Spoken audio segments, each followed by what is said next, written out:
in the dusty plains of Montana Territory, where the wind carries whispers of ancient spirits and the earth holds memories older than civilization itself. There lived a rancher who possessed something that would make hardened outlaws drop their weapons and flee in terror. It wasn't gold, wasn't guns, and it wasn't the law. It was a single white buffalo hide stretched across his fence, a hide that carried with it a power so profound, so deeply rooted in the sacred beliefs of the Plains tribes, that even the most ruthless bandits would rather face a sheriff's posse than disturb its resting place. This is the true story of how one man's respect for native traditions became his family's salvation, and how the sacred white buffalo proved that some things in this world are more powerful than bullets and greed. Thomas McKenna never expected that a winter morning in 1887 would change his life forever. He had been running his cattle ranch in the Judith Basin of Montana Territory for 8 years, building it from nothing but determination and sweat. The land was harsh but fair to those who respected it, and Thomas had learned to read its moods like an old married couple reads each other's thoughts. That particular morning dawned crystal clear, with the kind of cold that made your breath hang in the air like smoke from a campfire. Thomas was checking his fence lines, looking for damage from the recent blizzard that had swept through the valley. His boots crunched through snow that came up to his knees in some places, and his horse's breath created small clouds that disappeared almost instantly in the bitter air. It was near the eastern boundary of his property, close to where Crow tribal lands began, that he spotted something that made him pull up short. There, caught against his fence by the wind and snow, was what looked like a large piece of hide. But this wasn't any ordinary animal skin. Even from a distance, Thomas could see that it was pure white, almost glowing against the dark wood of his fence posts. His horse, a steady mare named Belle who had seen everything the Montana wilderness could throw at them, suddenly became skittish. She snorted and danced sideways, her ears flicking back and forth nervously. Thomas had never seen her react this way to anything, not even when they had surprised a mountain lion near the creek bed last spring. Dismounting carefully, Thomas approached the hide on foot. As he got closer, his breath caught in his throat. He had heard stories, whispered tales told around campfires and in the saloons of nearby Lewistown. Stories about the white buffalo, the most sacred animal to the Plains tribes. According to legend, the white buffalo was a gift from the Great Spirit, a sign of hope and renewal that appeared only in times of great need. The hide was magnificent. It was larger than any buffalo hide he had ever seen, easily 12 feet long and 8 feet wide. The fur was not the yellowed white of an old animal, but a pure, pristine white that seemed to catch and hold the morning light. There were no marks on it, no signs of how the animal had died. It was as if it had simply appeared, left there by forces beyond human understanding. Thomas knew enough about native traditions to understand the significance of what lay before him. He had traded with Crow and Blackfoot hunters for years, had listened to their stories, and learned to respect their beliefs. He knew that the white buffalo was considered sacred, that its hide was not something to be taken lightly or used for profit. But there was more to the discovery that troubled him. The way the hide had been placed against his fence suggested it hadn't simply blown there by accident. Someone had put it there deliberately. The question was who and why. As he stood there in the snow, studying the hide, Thomas heard the sound of approaching horses. He turned to see 3 riders coming across the open ground from the direction of the Crow Reservation. Even at a distance, he could tell they were native riders by the way they sat their horses, moving as one with their mounts in a way that few white men ever mastered. The lead rider was an elderly Crow man wearing traditional winter clothing, his long gray hair braided and decorated with feathers and beads. Behind him rode 2 younger men, probably his sons or grandsons. They approached slowly, their hands visible and empty of weapons, but there was a solemnity about them that made Thomas understand this was no casual visit. When they were close enough to speak without shouting, the elder raised his hand in greeting. Thomas raised his own hand in response, then waited. He had learned that patience was crucial when dealing with tribal elders, that rushing into conversation was considered disrespectful. The old man spoke first, his English heavily accented but clear. "You are the one they call McKenna," he said. It was a statement, not a question. "I am," Thomas replied. "You are welcome on my land, grandfather." He used the term of respect he had learned from other native traders. The elder nodded approvingly at the courtesy. "I'm called Standing Eagle," he said. "This is my son, Running Wolf, and my grandson, Swift Arrow." He gestured to the two younger men, who nodded but remained silent. Standing Eagle's gaze moved to the white buffalo hide stretched against the fence. For a long moment, he simply stared at it, his weathered face showing a mixture of reverence and sadness. "You know what this is?" he said finally. "I believe I do," Thomas replied carefully. "It is the hide of a white buffalo." Standing Eagle nodded slowly. "Not just any white buffalo. This was White Cloud, a cow that was born on our reservation 3 summers ago. She was a sign of hope for our people, a promise that better times were coming." His voice carried the weight of deep sorrow. "She died 2 moons ago during the early cold. Some of our young men wanted to keep her hide for the sacred ceremonies. Others said it should be given to someone who would honor it properly." The old man looked directly at Thomas, his dark eyes seeming to look right through him. There was much argument about this. Some said the hide should stay with our people. Others remembered how you treated Chief Little Wolf's son when he was injured last year, how you brought him to your ranch and cared for him until he healed. They said you were a man who understood respect. Thomas remembered the incident well. Little Wolf's youngest son had been thrown from his horse while hunting near the ranch. The boy had suffered a broken leg and internal injuries. Thomas had found him and brought him back to the ranch house, where Thomas's wife Mary had nursed him back to health over several weeks. They had refused any payment, seeing it simply as the right thing to do. In the end, Standing Eagle continued, the council decided that White Cloud's hide should come to you. But there were conditions. It must never be sold. It must never be treated as a trophy. It must be honored and protected as the sacred thing it is. Thomas felt the weight of responsibility settling on his shoulders like a heavy buffalo robe. "Understand," he said, "but why my fence? Why not bring it to the house?"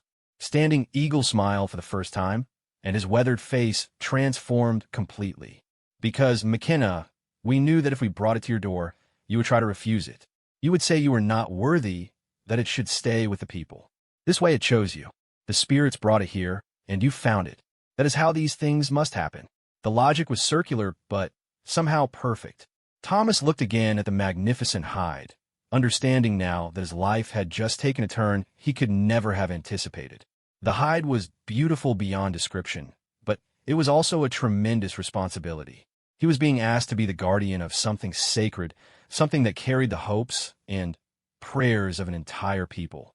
"What am I supposed to do with it?" he asked. Standing Eagle pointed to where the hide hung against the fence. "Leave it there. Let it be seen. Let it remind people that some things in this world are sacred, that some things should not be touched or taken. You will understand in time why this is important." The old man gathered his reins and prepared to leave. "There is something else you should know, McKenna. Word has reached us that men have been asking questions in the towns, bad men looking for easy targets. They have heard of the white buffalo hide, and some think it might be valuable to collectors back east. These men do not understand what they are dealing with." Thomas felt a chill that had nothing to do with the winter air. "What kind of men?" "The kind who take what they want and leave death behind them." Running Wolf spoke for the first time, his voice hard with anger. "They have already hit 2 ranches south of here. They're coming this way." Standing Eagle nodded gravely. "The hide will protect you and your family, but only if you honor it properly. Never let greed or fear make you forget what it truly is." With that, the 3 Crow riders turned and rode away, leaving Thomas alone with the hide and a head full of questions. He stood there for a long time after they disappeared, studying the magnificent white fur and trying to understand what he had gotten himself into. The hide seemed to glow in the morning light, and as he watched, a golden eagle circled overhead 3 times before flying off toward the mountains. Thomas had spent enough time around native people to know that such things were not mere coincidence. Everything had meaning, everything was connected. He remounted Belle, who had calmed down considerably during the conversation with Standing Eagle, and rode slowly back toward the ranch house. He had a lot of thinking to do, and even more explaining to do when he told his wife Mary about their new responsibility. The ranch house sat in a small valley protected by hills on 3 sides, with a clear view of the approach from the main trail. Thomas had chosen the location carefully when he first claimed the land, knowing that visibility was crucial for survival in territory where both human and animal predators were common threats. As he rode up to the house, he could see Mary working in the kitchen garden behind the house, where she was checking on the root vegetables they had stored for winter. Their two children, 8-year-old Sarah and 6-year-old James, were playing in the yard under her watchful eye. It was a picture of peaceful domestic life that Thomas realized might be about to change dramatically. Mary looked up as he approached, her dark hair escaping from the practical bun she wore for outdoor work. She had been a schoolteacher back in Missouri before they married and moved west, and she had adapted to ranch life with the same quiet determination that had made her a good teacher. She could read Thomas's moods as easily as she could read one of her books, and she immediately sensed that something significant had happened. "What is it?" she asked, wiping her hands on her apron as she walked toward him. Thomas dismounted and handed Belle's reins to young James, who loved taking care of the horses. "We need to talk," he said quietly. "All of us. There's something you need to see." Mary's expression grew concerned, but she simply nodded and called the children over. The McKenna family had learned to face challenges together during their years on the frontier, and Mary had long ago stopped asking unnecessary questions when Thomas had that particular tone in his voice. They walked together toward the eastern fence line, the children chattering excitedly about what they might be going to see. Sarah, who had inherited her mother's quick mind and love of learning, peppered Thomas with questions about why they were walking instead of riding, why he looked so serious, and whether they were in some kind of trouble. As they crested the small hill that blocked the view of the eastern boundary, Mary stopped so suddenly that James bumped into her. There, stretched against the fence post like a banner announcing something momentous, was the white buffalo hide. "Dear Lord," Mary whispered, her hand going instinctively to her throat. Even she, who had spent relatively little time around Native people, understood that what they were looking at was something extraordinary. Sarah and James rushed ahead, drawn by the magnificence of the hide, but Mary caught their arms before they could get too close. "Don't touch it," she said firmly. "We need to understand what this is before anyone touches it." Thomas explained what had happened that morning, telling them about Standing Eagle's visit and the responsibility that had been placed on their family.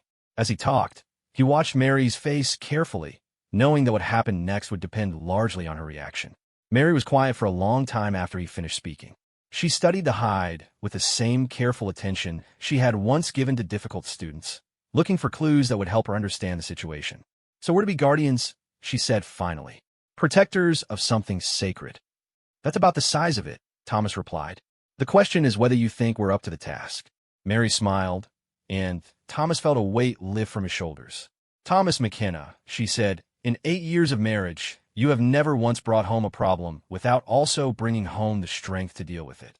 If Standing Eagle believes we can honor this responsibility, then we can." Sarah, who had been listening intently to the adult conversation, raised her hand as if she were still in her mother's classroom. "Papa, what's so special about a white buffalo? I mean, besides the color?" Thomas knelt down, so he was at eye level with his daughter. "Well, sweetheart, the Native people believe that the white buffalo is a gift from the Great Spirit. It's a sign of hope and renewal, something that appears when people need to remember that there's still good in the world. It's rare and precious and sacred, like angels." James asked, his 6-year-old mind working to understand concepts beyond his experience. "Something like that," Mary said, ruffling her son's hair. "Something that reminds us that the world is bigger and more wonderful than we sometimes remember." As they walked back to the house, Thomas found himself thinking about Standing Eagle's warning about dangerous men asking questions in the towns. He had heard rumors about increased bandit activity in the area, but he had hoped his ranch was too remote to be of interest to such men. That hope, he was beginning to realize, might have been naive. The white buffalo hide was going to draw attention, both good and bad. People would come to see it, to try to understand what it meant. Some would come with respect and wonder. Others might come with greed and violence. That evening, after the children were in bed, Thomas and Mary sat by the fire discussing what needed to be done. They talked about the practical considerations, security, supplies, contingency plans. But they also talked about the deeper implications of what they had undertaken. "Do you really think it will protect us?" Mary asked. "I mean, I know it's sacred to the Crow and the other tribes, but will that mean anything to white outlaws?" Thomas poked at the fire with an iron rod, watching the sparks fly up the chimney. "I don't know," he said honestly, "but I know Standing Eagle wouldn't have brought it here if he didn't believe it would make a difference somehow. And if it doesn't?" Thomas met his wife's eyes across the small space between their chairs. "Then We'll face whatever comes the same way we always have. Together. Outside, the wind began to pick up, rattling the windows and sending snow swirling around the house. Somewhere in the distance, a coyote howled, and the sound was answered by another, then another, until it seemed like the whole wilderness was singing. Thomas got up to check the doors and windows, a nightly ritual that had become second nature during their years on the frontier. As he looked out the kitchen window toward the eastern fence line, he could just make out the pale glow of the white buffalo hide in the moonlight. Standing Eagle was right about one thing. The hide was going to be seen. Even in the darkness, it seemed to catch and hold the light, marking their ranch as surely as if they had hung out a sign. For better or worse, the McKenna family was now part of something larger than themselves, something that connected them to forces and traditions they were only beginning to understand. As he headed upstairs to bed, Thomas made a mental note to ride into Lewistown in the next day or two to pick up supplies and listen to whatever talk might be going around about strangers in the area. If trouble was coming, he wanted to be ready for it. What he didn't know was that trouble was already closer than he imagined, and that the next few days would test everything he thought he knew about courage, faith, and the power of things sacred and unseen. 3 days after the white buffalo hide appeared on his fence, Thomas McKenna rode into Lewistown with a growing sense of unease. The town was buzzing with an unusual energy, the kind that came when people were nervous about something they couldn't quite name. Conversations stopped when strangers walked by, and men kept their hands a little closer to their guns than usual. The first stop was always Henderson's general store, where Thomas picked up supplies and caught up on news. Old Pete Henderson had been running the store since before Montana was even a territory, and he had a better grasp of local happenings than most newspaper editors. "Tom," Pete called out as the bell above the door announced Thomas's arrival. "Good to see you. How's Mary and the little ones?" "Doing well, Pete. Thanks for asking." Thomas began loading his usual supplies into a basket: coffee, flour, sugar, a few canned goods for emergencies. "Seems like there's some excitement in town today. What's got everyone stirred up?" Pete's expression darkened as he leaned across the counter, lowering his voice even though there was no one else in the store. "Bad business, Tom. Real bad business. You heard about what happened at the Morrison place." Thomas felt his stomach clench. The Morrison Ranch was about 15 miles south of Spread, run by a good man named Carl Morrison and his wife Ellen. They had 2 young daughters and had always been friendly neighbors, despite the distance between their properties. "Can't say I have." "What happened?" "Hit 3 nights ago by a gang of riders. 5 or 6 men, from what the survivors could tell. They came in shooting, looking for valuables. Carl fought back, but..." Pete shook his head grimly. "They killed him and wounded Ellen bad. The little girls hid in the root cellar and weren't found, thank God." The news hit Thomas like a physical blow. Carl Morrison had been a good man, the kind of neighbor you could count on when times got tough. The thought of his family being terrorized and destroyed by bandits made Thomas's hands clench into fists. "Ellen's going to make it. Doc Fleming thinks so, but she'll never be the same. Lost too much blood, and the shock of losing Carl." Pete shook his head again. "They're saying the gang was asking specific questions before they started shooting. Want to know about any unusual valuables, artifacts, things like that." Thomas felt the hair on the back of his neck stand up. "Artifacts? That's what Ellen told the sheriff before she passed out. Said the leader kept asking about Indian artifacts, ceremonial objects, anything that might be worth money to collectors back east." Pete studied Thomas's face carefully. "You haven't heard any talk about that kind of thing, have you?" Thomas kept his expression neutral, but his mind was racing. The connection to native artifacts was too specific to be coincidental. Someone had told these men about the white buffalo hide, or at least about the possibility of finding valuable native objects in the area. "Can't say I have," Thomas lied, knowing that revealing the truth about the hide would only put more people in danger. "What's the sheriff doing about it?" Pete snorted. "Sheriff Hawkins is doing what he always does when there's real trouble, sending for help from the territorial marshal, and hoping the problem goes away before anyone important gets hurt. Meantime, he's got his 2 deputies riding patrol, which is about as useful as a screen door in a blizzard." Thomas finished loading his supplies, his mind already working on the implications of what he had learned. If the gang was specifically looking for native artifacts, and if they had heard rumors about the white buffalo hide, then his family was in serious danger. As he prepared to leave the store, the door opened and 3 strangers walked in. They were clearly not local men. too well-dressed, too clean, and carrying themselves with the kind of arrogance that came from being used to taking what they wanted. The leader was a tall, thin man with pale eyes and a carefully groomed beard. His companions were rougher looking, with the scarred hands and watchful eyes of professional gunfighters. "Afternoon, gentlemen," the leader said pleasantly, his voice carrying a slight southern accent. "Beautiful country you have here. We're just passing through, looking for a friend of ours who's supposed to be working a ranch somewhere in this area." Pete Henderson had been dealing with all kinds of men for decades, and Thomas could see that the old storekeeper immediately sensed something wrong about these visitors. "Well, there's a lot of ranches hereabouts. You got a name for this friend of yours?" "Unfortunately, no. But we heard he's been working with some interesting Native American artifacts. Collecting them, you might say. We're art dealers from Chicago, always interested in adding authentic pieces to our inventory." The lie was smooth and practiced, but Thomas caught the quick look that passed between the two gunfighters. These were not art dealers. These were the men who had killed Carl Morrison and terrorized his family. "Can't say I know anyone like that," Pete replied, his voice carefully neutral. "Most folks around here are too busy trying to make a living to worry about collecting anything." The leader smiled, but the expression never reached his eyes. "Well, perhaps someone else might know.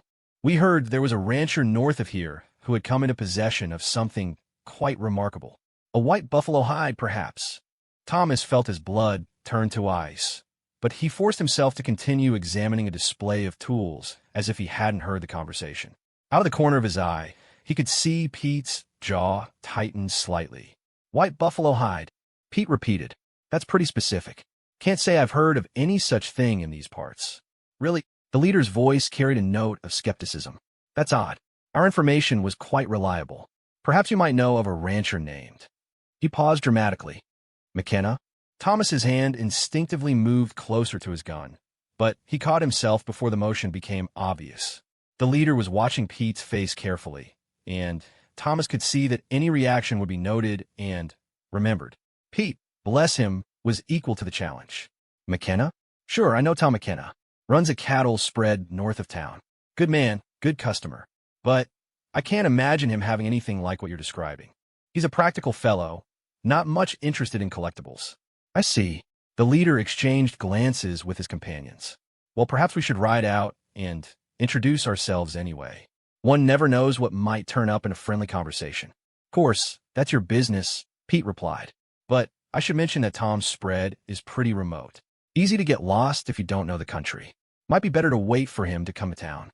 He's usually in here once or twice a week." Thomas silently blessed Pete for the warning, even as his heart sank at the realization that these men now knew exactly who they were looking for. The leader seemed to sense that he had gotten all the information he was going to get from the storekeeper. "Well, thank you for your time," he said with false politeness. "We'll certainly consider your advice." The three men left as quickly as they had come, and Thomas waited several minutes before approaching the counter. Pete was pale but composed, his hands steady as he tallied up Thomas's purchases. "Those men," Thomas said quietly, "they were asking about me specifically. I figured as much. And, unless I miss my guess, they're the same ones who hit the Morrison place." Pete leaned closer. "Tom, I don't know what you've got that they want, but you need to be real careful. Those aren't men who take no for an answer."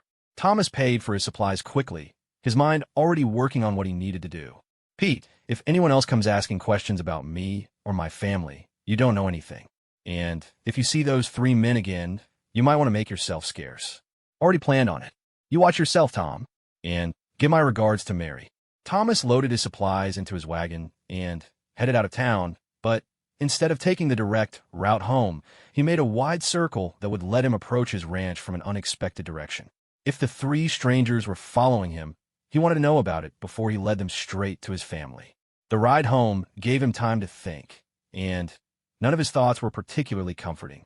The gang had already killed once in their search for the white buffalo hide, and they clearly had no qualms about using violence to get what they wanted. Worse, they knew his name and general location, which meant they could find his ranch with or without following him. As he drove, Thomas found himself thinking about Standing Eagle's words about the hide protecting his family. The Old Crow leader had seemed certain that the sacred nature of the white buffalo would serve as some kind of shield, but Thomas was having trouble seeing how spiritual protection would stop bullets.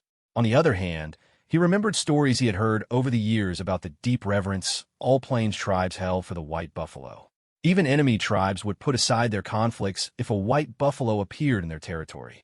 Warriors would lay down their weapons rather than risk bringing harm to such a sacred animal. But these outlaws weren't Native Americans.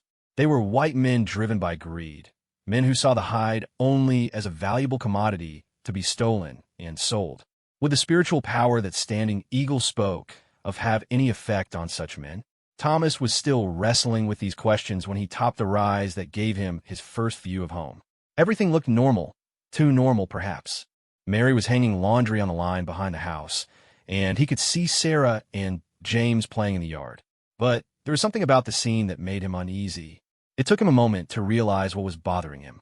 The white buffalo hide was still hanging on the eastern fence, but it seemed brighter somehow, more noticeable than it had been when he left that morning. As the afternoon sun hit it at just the right angle, it practically glowed, making it visible from much farther away than usual. He drove the wagon up to the house, and Mary came out to greet him with a smile that faded as soon as she saw his expression. "What's wrong?" she asked immediately. "We need to talk," Thomas replied, glancing at the children. Inside, Mary called Sarah and James into the house and set them up with some simple chores that would keep them busy while their parents talked. Thomas told her everything he had learned in town, watching her face grow paler as the implications became clear. "So, they know about the hide," she said when he finished. "And they know we have it. Seems that way. The question is what we're going to do about it." Mary was quiet for a long moment, her practical mind working through their options. "We could pack up and leave," she said finally. "Take the children and go visit my sister in Denver until this blows over." "We could," Thomas agreed. "But what about the hide? Standing Eagle trusted us to protect it. If we leave, those men will just take it." "Thomas, I understand about honoring our commitment to Standing Eagle, but we have to think about Sarah and James. If these men are as dangerous as you say." "They are. They killed Carl Morrison in cold blood." Mary closed her eyes for a moment, and when she opened them, Thomas could see that she had made her decision. "All right, we stay. But how do we protect ourselves against 5 or 6 armed men?" It was a fair question, and Thomas didn't have a good answer. He was a decent shot with both rifle and pistol, and he had enough weapons and ammunition to put up a fight. But against overwhelming odds, fighting would likely just get his whole family killed. "I don't know," he admitted, but Standing Eagle seemed to think the hide itself would provide protection somehow. "Maybe we need to trust in that." "Trust in what, exactly?" "A piece of buffalo hide. Not just a piece of hide, Mary. Something sacred.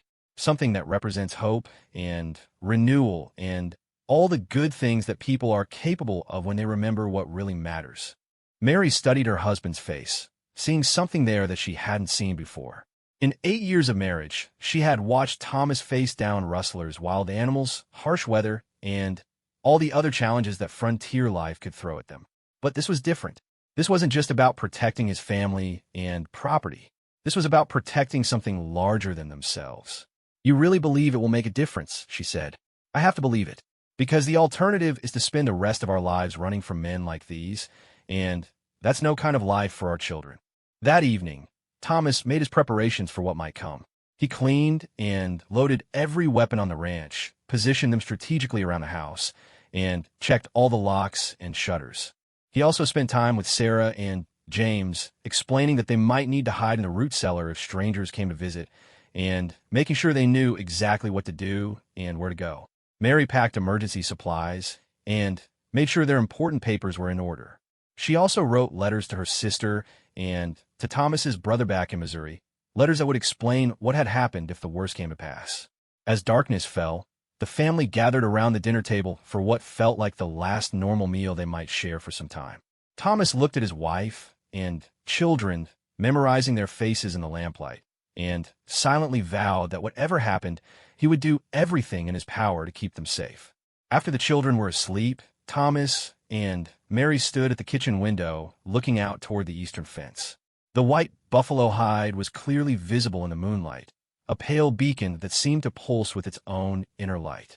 "I keep thinking about what Standing Eagle said," Mary whispered, "about how some things are sacred, and some things shouldn't be touched or taken. You think those men will feel that way?" "I don't know, but I think maybe we're about to find out." As if in response to her words, they heard the distant sound of horses approaching from the east. Thomas blew out the lamp and moved to the window, peering carefully through the curtains. In the moonlight, he could see 5 riders moving slowly toward the ranch, their silhouettes dark against the pale grass. The test was coming, and soon they would learn whether the sacred power of the white buffalo was stronger than the greed and violence of desperate men. The 5 riders approached the McKenna ranch like shadows moving across the moonlit landscape. Thomas counted them carefully through the window, noting how they spread out in a loose formation that would give them multiple angles of attack if violence became necessary. These were experienced men who had done this kind of work before. "Mary," Thomas whispered, "take the children to the root cellar." "Now." Mary nodded and disappeared upstairs without argument. Thomas heard quiet movement as she woke Sarah and James, followed by the soft sounds of their feet on the stairs as she led them through the kitchen and out the back door to the cellar entrance. The whole family had practiced this routine several times over the past few days, and it was accomplished with minimal noise. Thomas positioned himself at the front window with his rifle, watching as the riders drew closer. They moved with deliberate slowness, clearly wanting to study the ranch layout before making their intentions known. When they were about 50 yards from the house, they stopped. The leader, the same tall, thin man from the general store, urged his horse forward a few more steps and called out in a voice that carried clearly in the still night air. "McKenna, we know you're in there. We just want to talk." Thomas said nothing, keeping perfectly still behind the window curtain. His rifle was loaded and ready, and he had positioned additional weapons at strategic points around the house. If talking failed and shooting started, he intended to make these men pay dearly for whatever they took from his family. "Come now, McKenna," the leader continued, his tone taking on a note of false reasonableness. "There's no need for unpleasantness. We're businessmen looking to make a fair deal for that buffalo hide you've got hanging on your fence." Still, Thomas remained silent. He had learned from his dealings with native traders that sometimes silence could be more powerful than words, that letting the other person talk often revealed more than they intended to share. The leader waited another minute, then tried a different approach. "I can see why you might be cautious, McKenna. You've probably heard about that unfortunate incident at the Morrison place. Terrible business, that." But Carl Morrison was unreasonable. "He started shooting before we could explain what we wanted. We're hoping you'll be more sensible." The casual admission of murder made Thomas's finger tighten on his rifle trigger. These men felt so confident in their power that they didn't even bother to deny their crimes. That told him everything he needed to know about how this confrontation was likely to end. "We know you're listening, McKenna," the leader went on. "So let me explain the situation. We represent certain collectors back east who are willing to pay very well for authentic Native American artifacts. That white buffalo hide on your fence is exactly the kind of thing they're looking for. We're prepared to offer you $500 for it." $500 was more money than Thomas made in 2 good years of ranching. It was enough to buy another ranch, or to send his children back east for proper schooling, or to live comfortably for a decade. But the amount wasn't what struck him most about the offer. What struck him was the fact that these men clearly had no idea what they were really dealing with. To them, the white buffalo hide was just another commodity, a piece of exotic decoration that wealthy people might display in their homes to show how worldly and sophisticated they were. They had no understanding of its sacred nature, no conception of the spiritual significance that made it precious beyond any monetary value. "McKenna," the leader's voice was getting sharper now, showing the first signs of impatience. "Don't make this harder than it needs to be. $500 is a fair offer, more than fair. But our patience isn't unlimited." Thomas remained silent, and after another few moments, he heard the leader mutter something to his companions that he couldn't quite make out. Then, one of the other riders spurred his horse forward, heading directly toward the eastern fence where the white buffalo hide hung in the moonlight. Thomas watched through the window as the man approached the hide, clearly intending to cut it down and take it by force. The rider reached the fence and reined in his horse, then stood in his stirrups to get a better look at the hide. What happened next was something Thomas would remember for the rest of his life. The rider reached out toward the hide, his hand coming within inches of the pure white fur. But as his fingers neared the sacred skin, his horse suddenly reared up violently, screaming in terror and pawing at the air. The man fought to keep his seat, but the animal was beyond control, spinning and bucking as if something invisible were attacking it. The horse's panic was so intense that it seemed to infect the other animals. Within seconds, all 5 horses were dancing and snorting, their eyes rolling white with fear. The riders struggled to control their mounts, but the animals wanted nothing more than to flee from whatever force they sensed near the white buffalo hide. "What the hell is wrong with these horses?" one of the men shouted, fighting to keep his seat as his mount tried to bolt. The leader managed to get his horse under control long enough to study the situation. Thomas could see the man's pale eyes glittering in the moonlight as he tried to understand what had just happened. These were experienced outlaws who had seen all kinds of strange things in their violent careers, but this was clearly something new. "It's just the wind and moonlight spooking them," the leader said finally, but Thomas could hear the uncertainty in his voice. "Williams, try again. And this time grab the hide quick and get back here."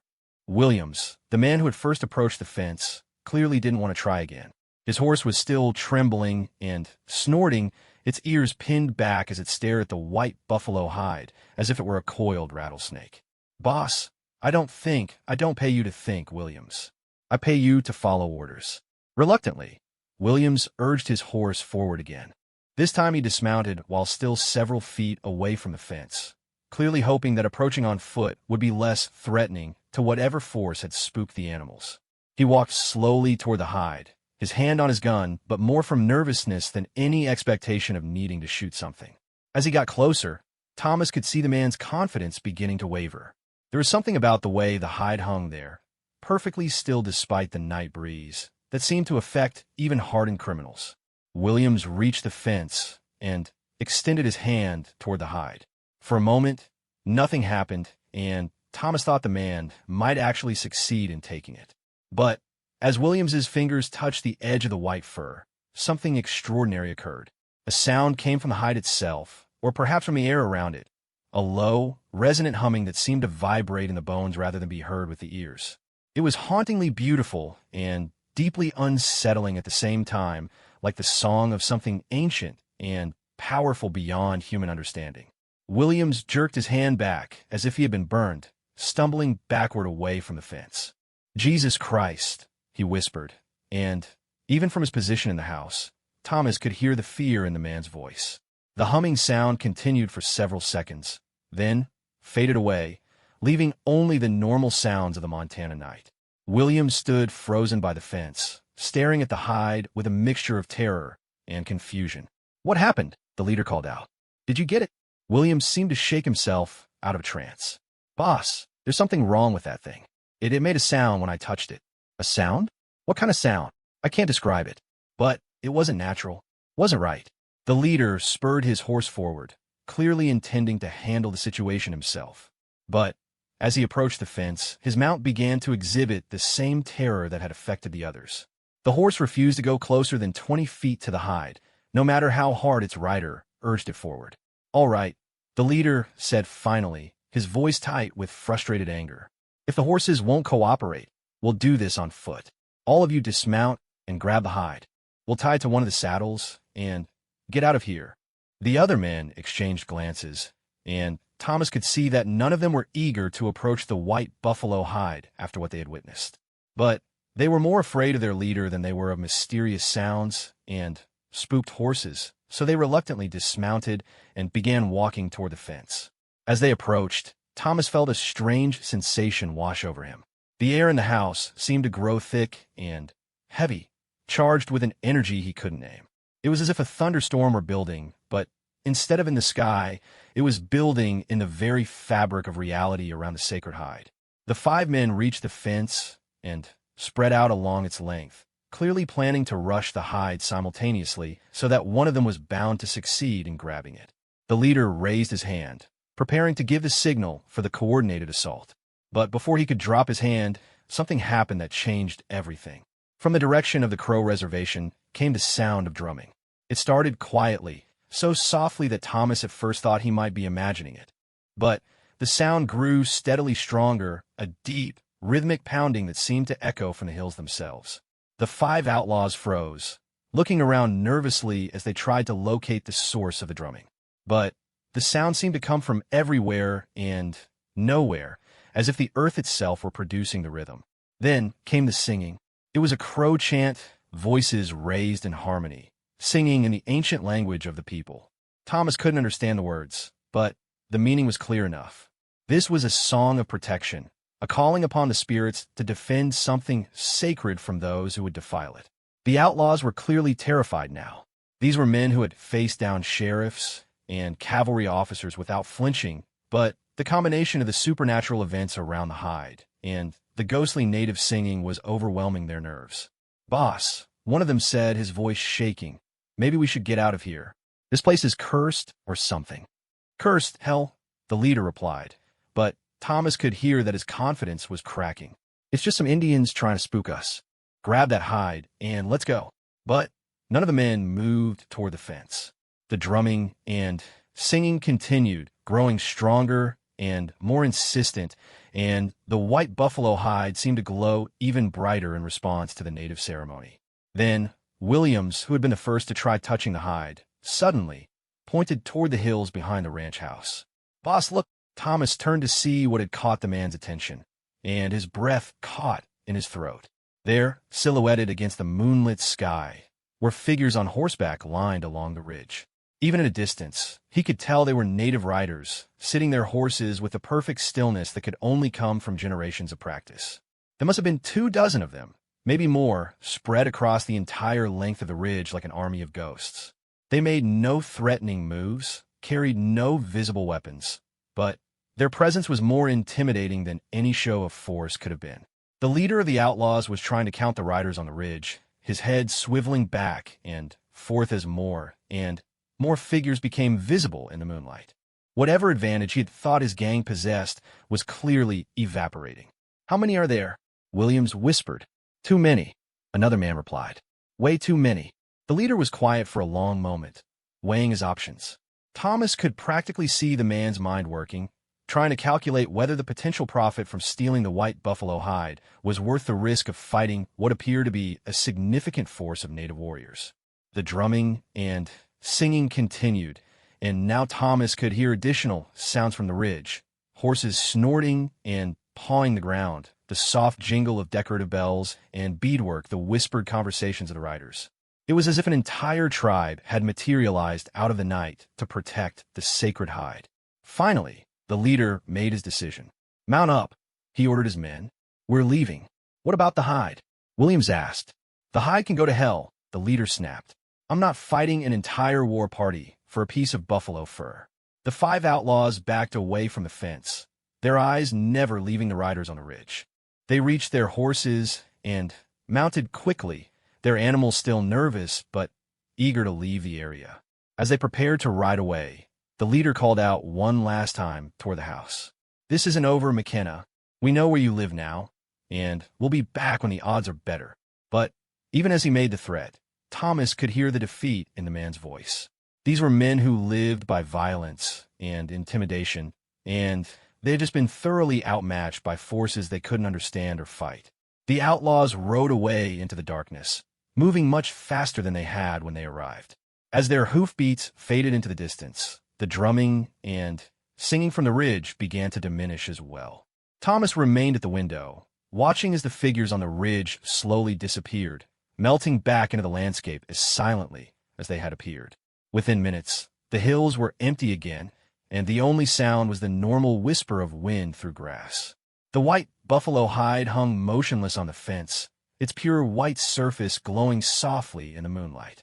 Whatever power had protected it, whether spiritual or practical or some combination of both, had proven stronger than the greed and violence of desperate men.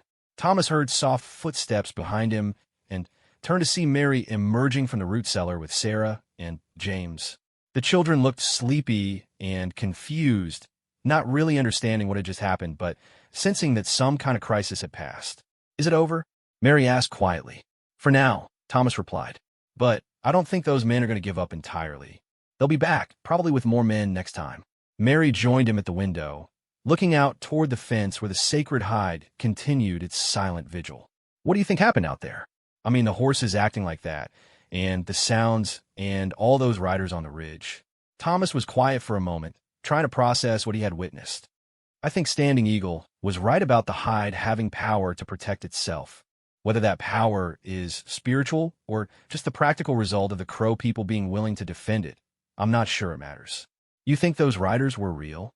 Real enough to scare off 5 armed outlaws, Thomas replied. And that's what counts. As the family prepared to return to bed, Thomas took one last look toward the eastern fence. The white buffalo hide hung there peacefully, a silent sentinel watching over the ranch. Whether its protection came from the spirit world or from the loyalty of native allies, Thomas was grateful for both.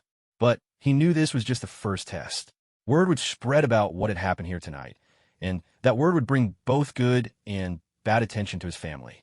The sacred hide had chosen them as its guardians, and that meant their lives were about to become much more complicated.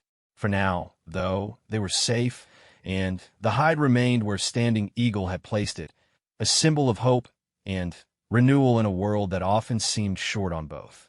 Word of what happened at the McKenna Ranch spread through the Montana Territory like wildfire.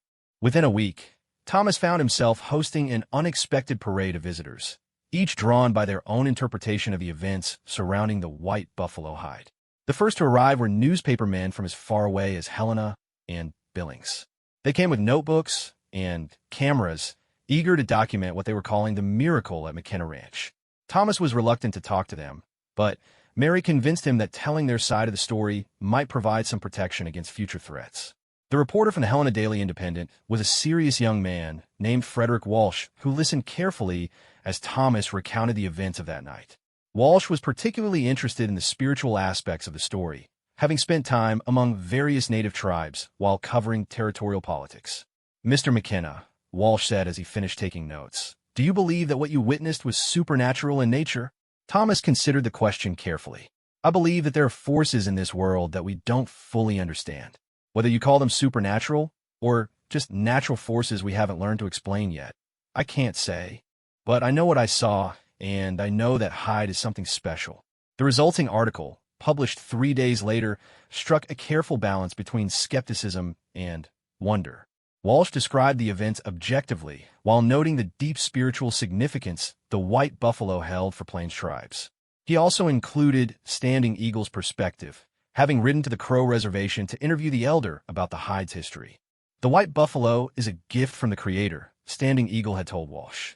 "It appears when the people need to remember that hope exists, that good can triumph over evil. McKenna is a good man who honors what is sacred. The spirits will protect those who protect the sacred things." The article caught the attention of readers throughout the West, and soon the McKenna Ranch was receiving visitors from all walks of life. Some came seeking spiritual healing, believing that proximity to the sacred hide might cure their ailments or solve their problems. Others came out of simple curiosity, wanting to see for themselves the object that had supposedly stopped a gang of armed outlaws. Thomas found himself in the unusual position of being a reluctant celebrity. He was a practical man who preferred the straightforward challenges of ranching to the complexities of dealing with fame and the expectations of strangers. But he also understood that the attention served a protective purpose. It would be much harder for the outlaw gang to return when the ranch was frequently visited by witnesses. Among the more interesting visitors was Dr. Margaret Whitfield, an ethnologist from the Smithsonian Institution who had traveled from Washington to study the hide and its cultural significance. Dr. Whitfield was a small, intense woman in her 40s who had spent years documenting Native American traditions before they could be lost to the pressures of westward expansion. "Mr. McKenna," she said during her 3-day visit, "you may not realize it, but you've become the guardian of one of the most significant cultural artifacts in North America. The white buffalo represents the very heart of Plains Indian spirituality." Dr. Whitfield spent hours photographing the hide and documenting its physical characteristics, but she was equally interested in the circumstances of how it had come to be at the ranch. She interviewed Thomas and Mary extensively about their relationship with Standing Eagle and the Crow people, clearly seeing their story as an important example of cross-cultural cooperation. "What's particularly significant," she explained to Thomas, "is that the Crow people chose to entrust this sacred object to a white family. That suggests a level of trust and respect that's quite rare in the current political climate." She was referring, Thomas knew, to the increasing tensions between white settlers and native tribes as the territorial government pressed for more land cessions, and the federal authorities debated policies ranging from assimilation to removal. Standing Eagle said, "We were chosen because we understood respect," Thomas replied. "I think he saw something in us that made him believe we would honor what the hide represents." Dr. Whitfield nodded thoughtfully, and the events of last week certainly seemed to have validated his judgment. The story of outlaws being frightened away by spiritual forces will become part of the legend surrounding this hide. Whether people believe in the supernatural aspects or not, the story itself has power. Not all the visitors were as welcome as Dr. Whitfield. Thomas had to turn away a circus promoter from Chicago who wanted to buy the hide for a touring show, and a patent medicine salesman who claimed he could use shavings from the hide to create a cure-all tonic. Such offers demonstrated exactly the kind of commercialization and exploitation that Standing Eagle had trusted Thomas to prevent. The most troubling visitor was a man who introduced himself as Colonel James Hartwell, supposedly representing a group of concerned citizens who believed that valuable native artifacts should be held in secure locations for their own protection. Hartwell was a tall, distinguished-looking man with a military bearing, but something about his manner set Thomas's teeth on edge. "Mr. McKenna," Hartwell said during his visit, "while I admire your commitment to honoring native traditions, you must consider the broader implications of keeping such a valuable artifact in this remote location. What happened with those outlaws could happen again. That's a chance we're willing to take," Thomas replied.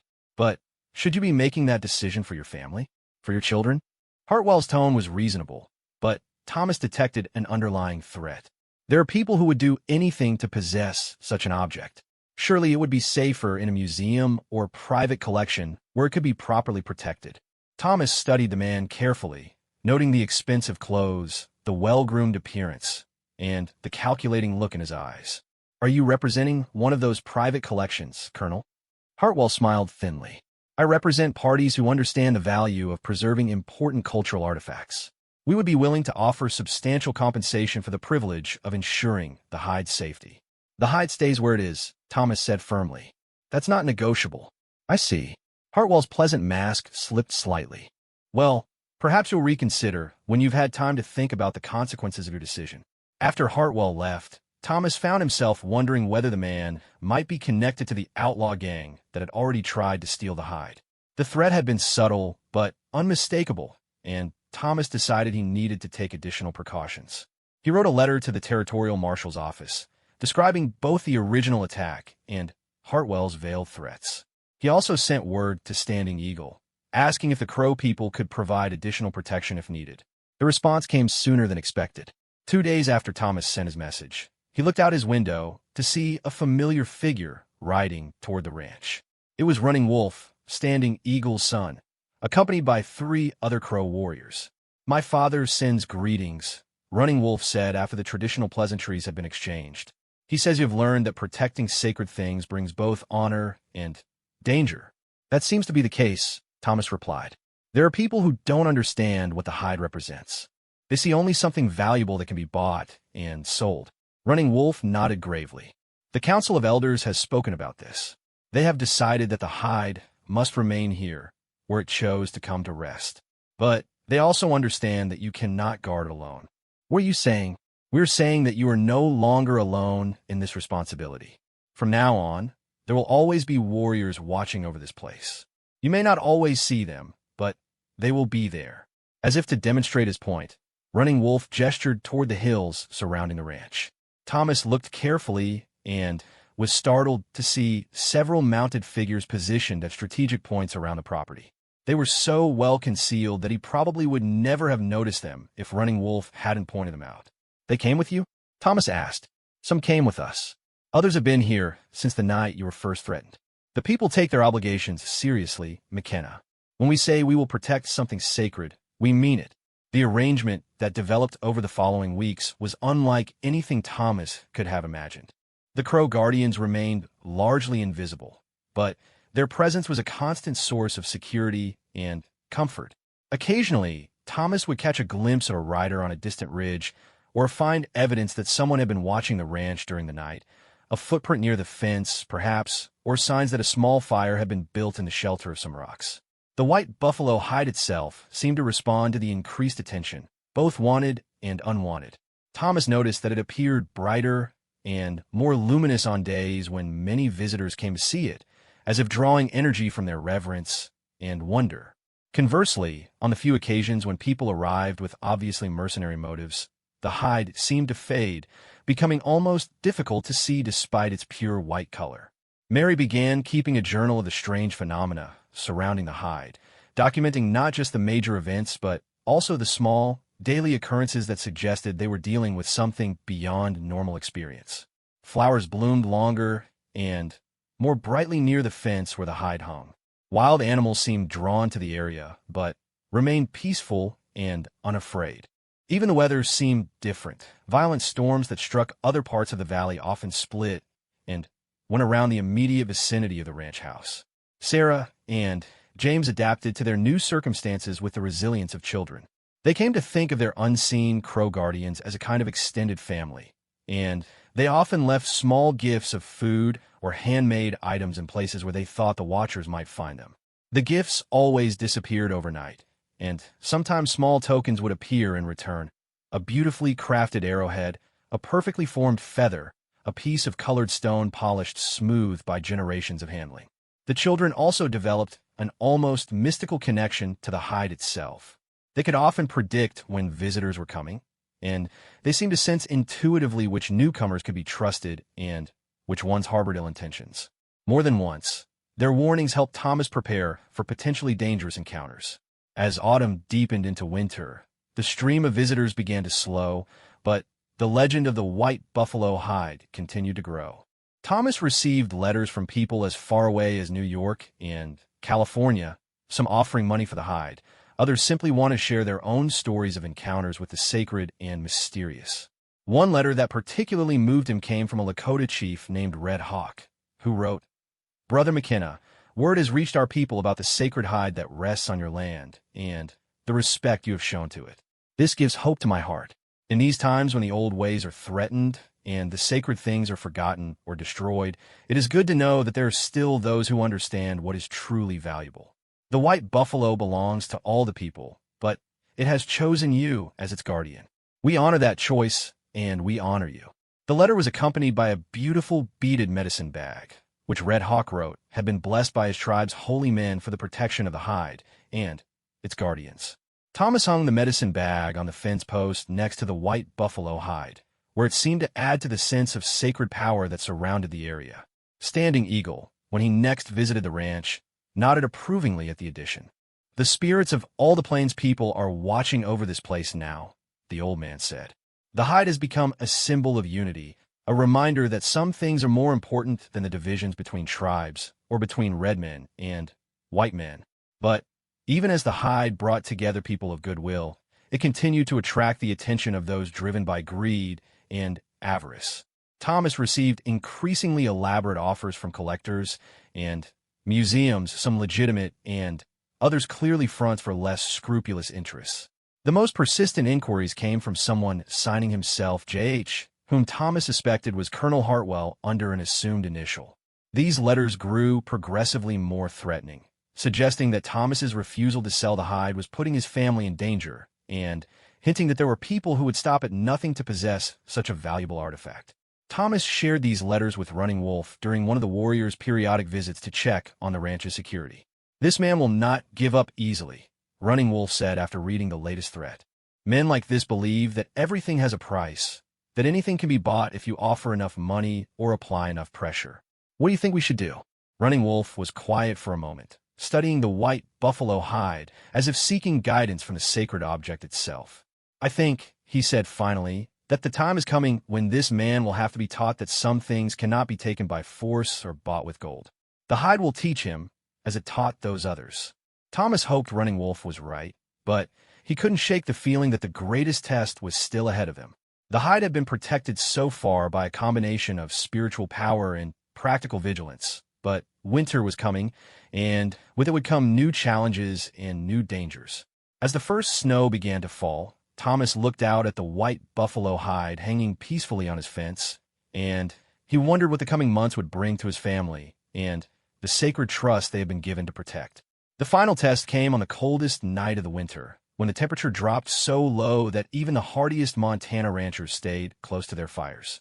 It was the kind of night when sensible people didn't venture outside unless their lives depended on it, which made the arrival of armed men at the McKenna ranch all the more ominous. Thomas was awakened by Belle's urgent whinnying from a barn. The mare had proven to be an excellent early warning system over the months since the white buffalo hide had come into their care, and her distress calls had saved the family from surprise visits more than once. He slipped from bed without waking Mary, grabbed his rifle, and moved to the window. What he saw in the moonlight made his blood run cold. There were at least a dozen men positioned around the ranch house, far more than the original outlaw gang that had tried to steal the hide months earlier. They were spread out in a professional formation that suggested military training, and they were all armed with the latest repeating rifles. These weren't common bandits looking for easy money. These were hired soldiers, probably brought in by whoever had been writing those threatening letters. The operation had the feel of something that had been planned with care and funded with significant resources. Thomas counted carefully, noting the positions of the attackers and trying to gauge their intentions. Unlike the previous raiders, these men weren't calling out or making demands. They were simply surrounding the ranch house with the methodical patience of hunters who knew their prey had nowhere to run. The leader appeared to be a tall figure dressed in a military-style coat, standing near the corral where he could observe both the house and the fence where the white buffalo hide hung. Even at a distance, Thomas recognized the bearing and posture of Colonel Hartwell. So the concerned citizen had shown his true colors at last. Thomas wondered how much Hartwell was being paid by his mysterious employers and whether the man had any idea what he was really dealing with. Thomas woke Mary with a gentle touch, and she immediately understood the gravity of the situation when she saw his expression. They had been through this routine several times over the past months, and she moved quickly to gather the children and essential supplies. "How many?" she whispered as she prepared to take Sarah and James to the root cellar. "Too many," Thomas replied grimly. "This isn't like before. These are professionals." Mary paused in her preparations, studying her husband's face. "You don't think the hide will protect us this time?" Thomas was quiet for a moment, watching the armed men moving into position around their home. "I think the hide has its own way of dealing with threats. But I also think these men aren't going to be scared off as easily as the others were." Mary nodded and kissed him quickly before leading the children out the back door toward the concealed entrance to the root cellar. Thomas watched them disappear into the shadows, then turned his attention back to the attackers. He was surprised to see that none of them had approached the white buffalo hide yet. They seemed to be concentrating entirely on the house, as if they planned to take the family hostage first and worry about the sacred object afterward. That suggested a level of tactical thinking that the original outlaw gang had lacked.